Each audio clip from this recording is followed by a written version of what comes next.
Yes, this looks to be nearly everyone. Let us begin, shall we?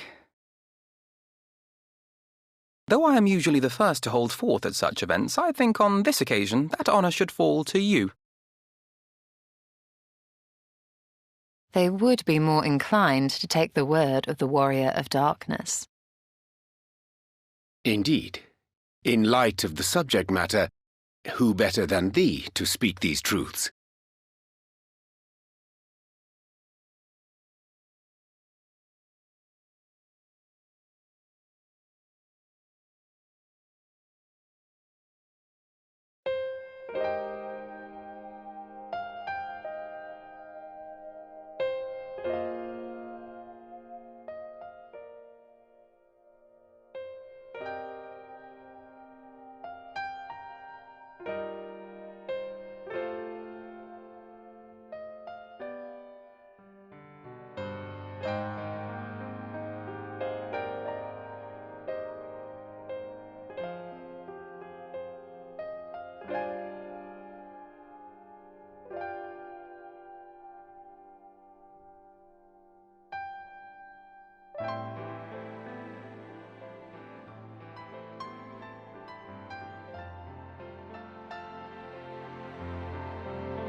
Wicked White?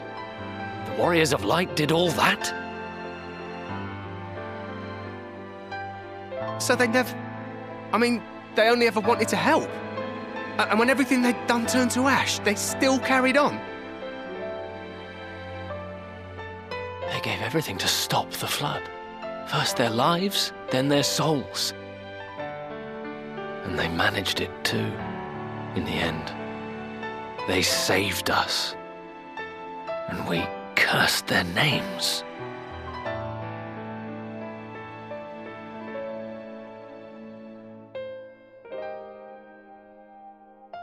This should go a long way towards clearing the air.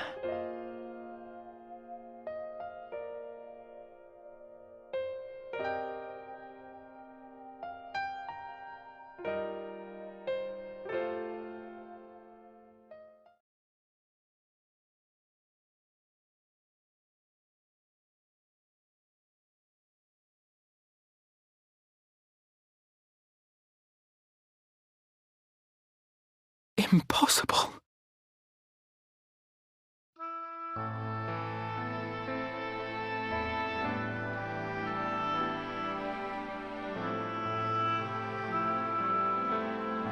I definitely see something. You don't think it's a ghost, do you? Nay, yonder standeth no bloodless apparition, but a warrior of light and darkness both. Ardbert.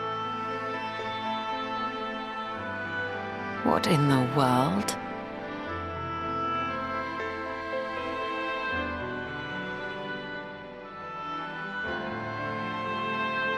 It's you! The one who slew the Eater!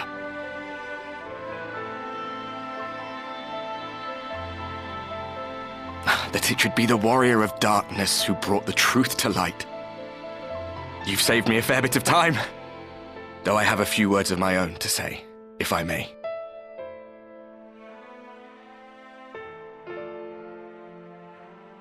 People of the Crystarium! I am Ardbert, one of those you know as a Warrior of Light. That's impossible. You should be dead.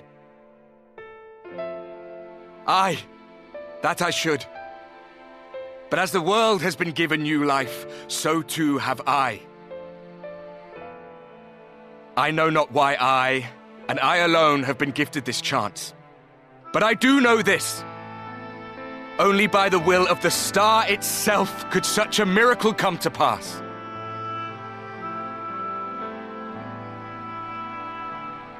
The hero who stands before you now, the Warrior of Darkness, is not of this world. And the day will come when she must return to her home.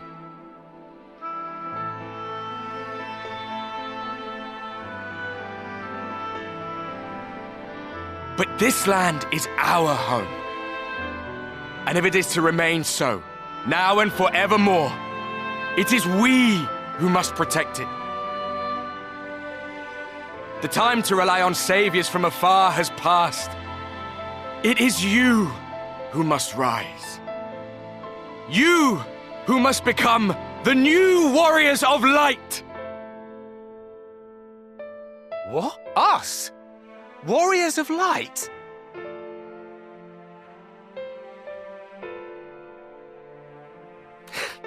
None of us were born heroes, my friend. I was only ever a man with a thirst for adventure. But wherever my journeys took me, I was invariably confronted with the same choice. To lend what aid I could to those in need, or not. And I always chose the former. Any one of you could do the same. All you need is the will to help your fellow man, and the resolve to see it through.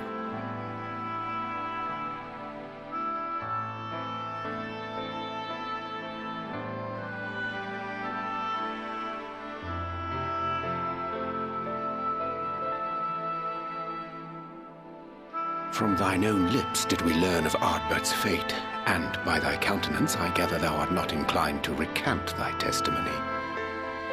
Yet whosoever this man may be, his words hold truth and resonate with the citizenry besides. For us to voice our doubts here and now would serve but to sow disquiet. 'Twere better we retired unto the ocular and there discuss this matter in private. Go. I will stay here and watch.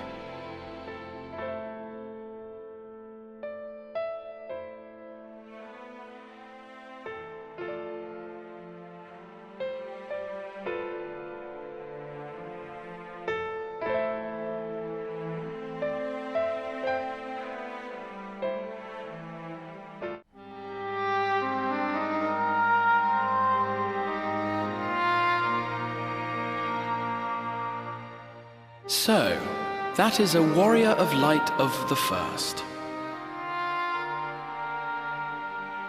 I've not had the pleasure of making his acquaintance, but as you all seem to be in agreement, I gather this is no simple case of mistaken identity.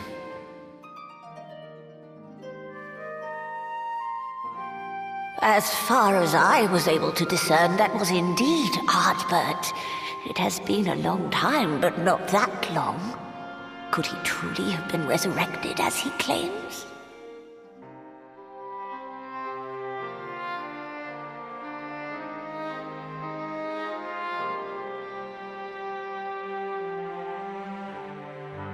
Ardbert did entrust his very soul unto thee. I see no reason to question thy judgment. Nor I. To my eyes, your ether burns as brightly as the day you slew Emmett Selk. That is proof that he is with you still.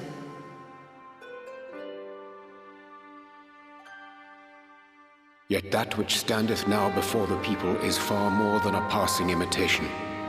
I am reminded of the cardinal virtues, though a sin-eater he is not. Which leaveth but one plausible explanation. That he is an Ascian.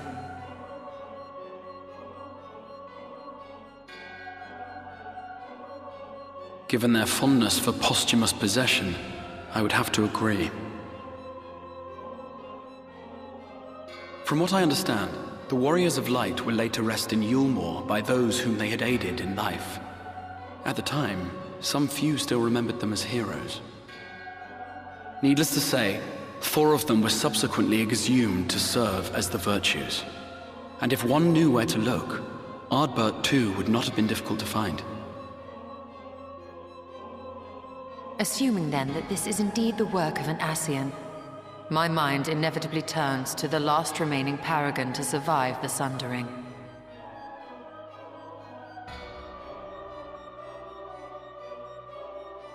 Elidibus.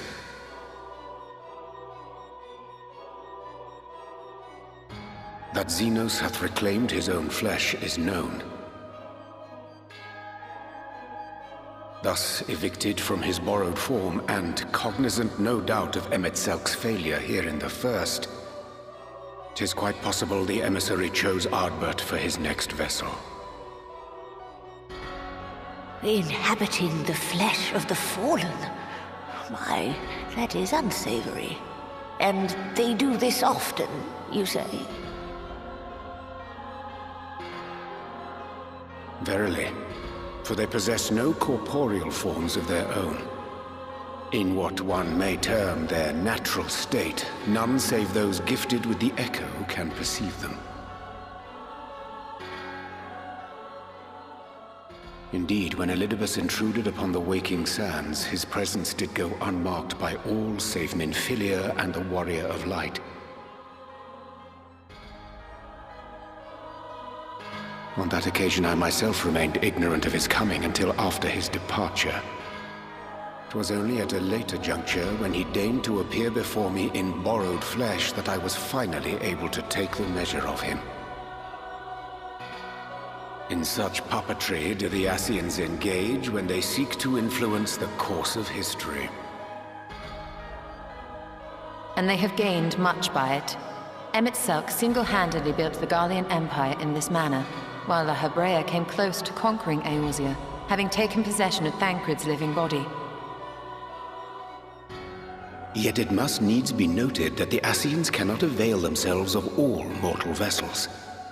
For were they able to do so, none would serve as a better pawn than our own redoubtable champion.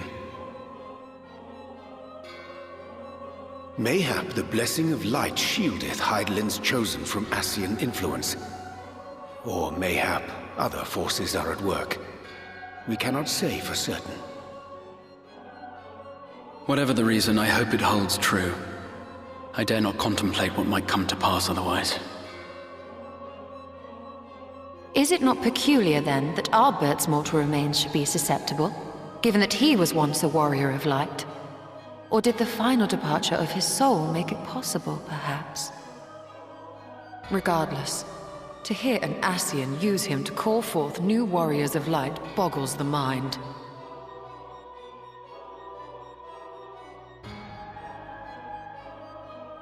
Elidibus hath ever been an enigma, his ostensible purpose being to preserve the balance between light and dark. When he made overtures towards me, however, I was afforded a glimpse behind the mask of the self-appointed emissary. I shall not defend mine actions, undertaken in pursuit of a better understanding of our foe, as either wise or prudent. Nevertheless, what little I did glean may now prove useful. Elidibus possesseth a subtle mind, practiced in the art of manipulation. That he coaxed this star's most valiant heroes as far as the source with naught save half-truths is no trifling feat. And now I believe he doth employ his skills once more to some as yet unknown end. Though naught is certain, should my suspicions prove true, we shall have need of all our wits if we are to uncover and thereafter thwart his plot. Agreed. 'Tis plain that simply speaking out against him will not avail us. At best, it would only serve to confuse the people. And I would hesitate to do anything which might tarnish Ardbert's reputation once more, nor yours by association.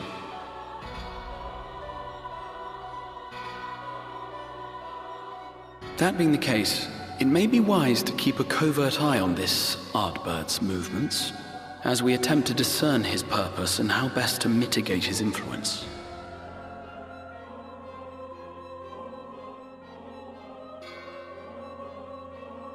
His performance appears to have concluded. What now? Go back out and follow him?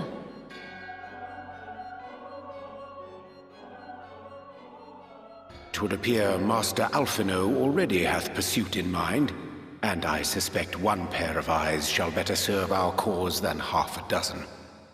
Let the rest of us maintain an inconspicuous distance, for the present at least.